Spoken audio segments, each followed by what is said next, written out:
waan baay'ee miira nama tuquu akkasumas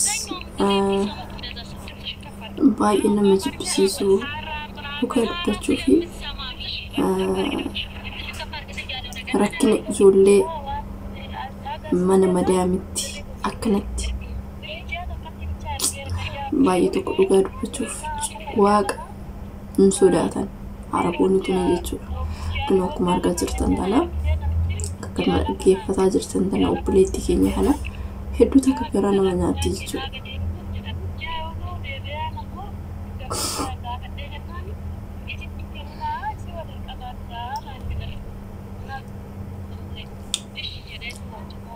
Yoo yaa harka fuunee hordoftoota kabajamtoota chaanaal YouTube Askalach jalatti argamtan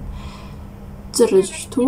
baga nagaan dhuftanii gara YouTube kiyyaatti dabalatanii warreen YouTube kanaaf haaraa taatan like subscribe gochuun dagatinaa isiniin jedha. Ingidihi akkuma argaa jirtanii obboleettiin keenya kuni kan jirtu Dubaay keessa jechuudha. Yaa ta'u malee jireenya kiyyan jijjiirattee waa hedduu bu'aa ba'ii keessa akkaataa biyya Arabaa kanattiin dhufan ni beektu jechuudha. Egaa obboleettiin keenya kuni dhuftee kan ji'a tokko ji'a takkaa qofa qarshii ergadhe jette garuu waggaa lama booddee ilaalaa dhugaa dubbachuu waan baay'ee nama jaallatisiisu. Kanaaf waggaa lamaan kana muluu madaamin natumaa turte biirootti dawwalannaan narraa kaasuu diddee ilaala warroota biiroo warra garaa kana ilaala dhugaa dubbachuuf ijoolleen akkanatti saqaayamti. Achitti niitiin biirootis argitanoo ta'e misayyoo Saudi Arabiyaa sanii biiroodha jechuudha. Akkanatti dubbadhu akkana jedhi manaa ta'e jedhi dubbadhu kan jedhuun ishiidha. Beektanii qarshii dhabdaniiti namumti keenya jechuudha. Namumti kee Itoophiyaawwan si nyaatu sini galee Itoophiyaa nyaata sini galee abashuma keenyatu Arabootarra qarshii dhabdanii Arabootarra guruu jechuudha. Ani waan beekuuf jechuudha biyya kana keessatti dhugaa dubbachuuf. Maaliif jennaan amma yaa'u ani bakka akka waan sarratanyaanis amma ka gaafa biirootti deebitu jijjiirrachuudhaaf gaafa biirootti maaliif deebite akkana isobdindaa'um qabdeettumtiyyuudha achitti rakkina waanan argeef jechuudha. Waanan beekuuf warroota biiroo jechuudha. Silaa osoo beekte rakkina micayyoo tanaa infurtiif turte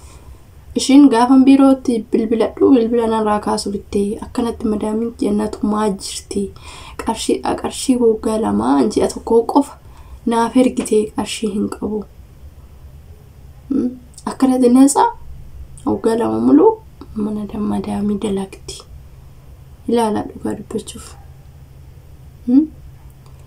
Kuni cubbuu moo haraam kuni dhugaa dubbachuuf cubbuu miti kuni cubbuu jabaa miti am waan baay'ee nama gaddisiisu dhugaa waaqa waan baay'ee nama azaansiisu. Maaliif warra biirootti sosoo ta'e warri biiroo kun kana furaniif biiroo qaba jechuun maal faayidaa qaba shi biiroo irraa nan dhufee gaafa jedhamu maal faayidaa qaba maalidha xiqqimeensaa iski kan ijoollee rakkatti hin gargaarre akkasumas immoo bakka ani rakkadhetti kan nan gargaarre maal faayidaa qaba. Waan baay'ee dhugaa dubbachuuf warri biiroo kun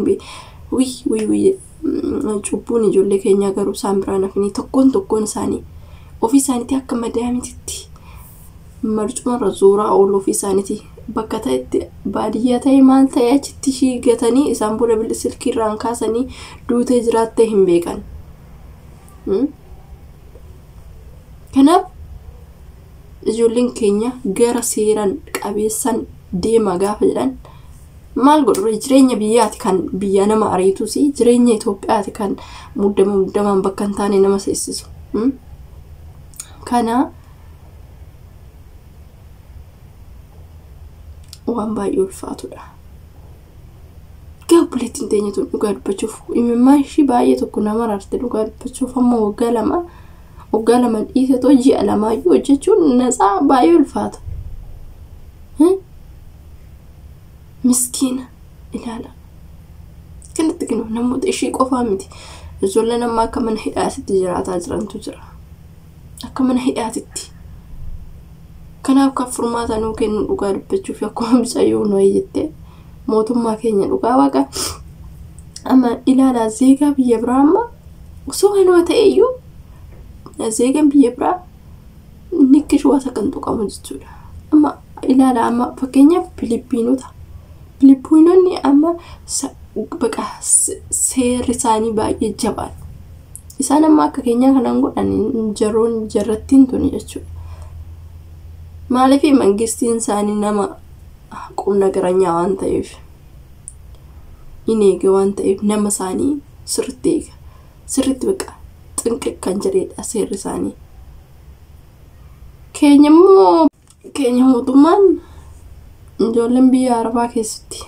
juuti immoo jirtii jedheetu nun gaafatu osoo gaafatee ijoollee Saawud Arabiyaa mana hidhaa keessatti yeroo isaan rakkachaa dararamaa du'aa turan isaan gargaara ture nuyi amma sanan nuyi abdiin keenya Waaqayyo malee mootummaa miti isni galee abdiin keenya kan abdannu Waaqa keenya qofa malee isaan abdannu jechuudha maaliif mikinaatuun ani namtichi muul nuyi dha biyya yu seeratti ngoone ka biyya ala ilaala silaawis kanaafuu maal jechuu barbaadetani amma nama danda'ametti achis ta'e warroonni gara dallaalan taan irraan dhuftan nuuta ajanneeti kan dhufnu malee dhugaa dubbachuu anaayyuu taanan bootaa akkana gaarii nagaa laata bootaa badaa nagaa laata jedheetoo biyyaan nunne akkuma carraan keessisise isaan booda immoo siin ta'u taanan ji'a takka taa'ii isaan booda ilaalii biraa sokki malee wajjin akka mana hidhaatitti assaqayyamtee jiraachuun ni ulfaataara isaa immoo ijoollee haaraan hin beekanii yaa birmatti assaqayyamu kan beekuun beekaa kan hin beekne immoo baqa akka mana hidhaatitti jiraataa jechuudha itti taphatti kalas gin isaan Waaqa sin sodaatanii Waaqayyoon ijoollee keenya bakka jiranitti isaanaa eegu warra rakkina keessa jirus rakkina irraa isaanaa baasu egaa keessattuu waan baay'ee nama azaazansiisu beektanii ani yoo hin barbaanne ta'e fuudhaniitu bakkuma fuudha sanitti hin deebisanii maaliif assaqayyamu nama akka isaatiiniti maalitti fakkaatan baay'ee mana dhibee kuwana waan akkanaa kun haasa'ee dhugaa dubbachuuf baay'ee tokko gaafisnatti ta'e yaada sanatti ta'e jechuudha baay'ee kan amma hin jedhamne kanaaf maal jechuu barbaadetanii ani yeroo hundumaan naasa'a nan dubbadha ijoollee biyya Arabaa kana keessatti rakkatanii akkasumas rakkina waan an argeefan waan bira namni tokko nama ta'e kan hin qoramne sin jiru kan hin rakkanne sin jiru so rakkina san immoo gaafa nama rakkatu san argite lapheen keessi rifataa beektanii lapheen ofii kun nama rifata nama dhaataa jechuudha maal jennaan anis rakkina san keessan darbe rakkadhee arge so namni sun akka ofiitti ilaala jechuudha egaa rakkinni waa hedduu nama barsiisti rakkachuunis nyaanuma jiru jireenya addunyaa tana keessatti jireenya biyya lafaa tana keessatti amma jirtutti rakkachuus hin dhiistu baqa bu'aa baay'eetu jira jechuudha qormaata hedduutu jira kanaafiyyuu maal jechuu barbaadetanii yoo daangas darbe hin ta'u yoo siqaayii kanaatis ta'e hin ta'u rakkachuun numa jira rakkatu malee waa hunda hin bartu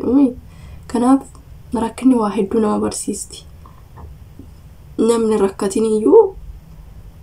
waa hedduu barachuu hin danda'u rakkinni garuu waa hedduu nama barsiisti waan barumsa caalu si barsiisti dhugaa dubbachuuf rakkachuun gaarummaa qabdi beektanii of ilaaltaa bakka jirtu of ilaaltaa jecha akka kaate of ilaaltaa waa hedduudha jechuudha ingirii maal jechuu barbaadetanii egaa rakkachuunis waan ma jiru gin yoo kanatti akkanatti rakkina guddaa akkana kana ta'e immoo baay'ee nama asaasiisa baay'ee namatti dhaga'ama yoo obboleewwan ofii rakkina akka keetii san argan atillee lapheen keessi rifata ana mamsiyo tan arge kanatti akkana godhana gaafa jettu dhugaa baay'eetu kun laphee kiyya keessa nan rifadhee na gaddisiiste jechuudha uga ji'a takkitti qofa na arganii an uga lamaa muluu kanumatti hojjetaa jira isaa yoo amma biraan deemne biruma jirti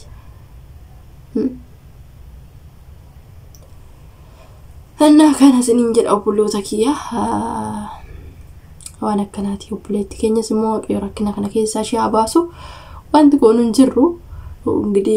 akkuma barumsa siniif ta'uuf warroota ganaa waan akkanaatti deeman ganaa biyya arabaa dhufan warra rakkina akkana arganii bira darbanii fakka irra deebiidhaan maal ta'uu fi barumsa ta'uu fidha jechuudha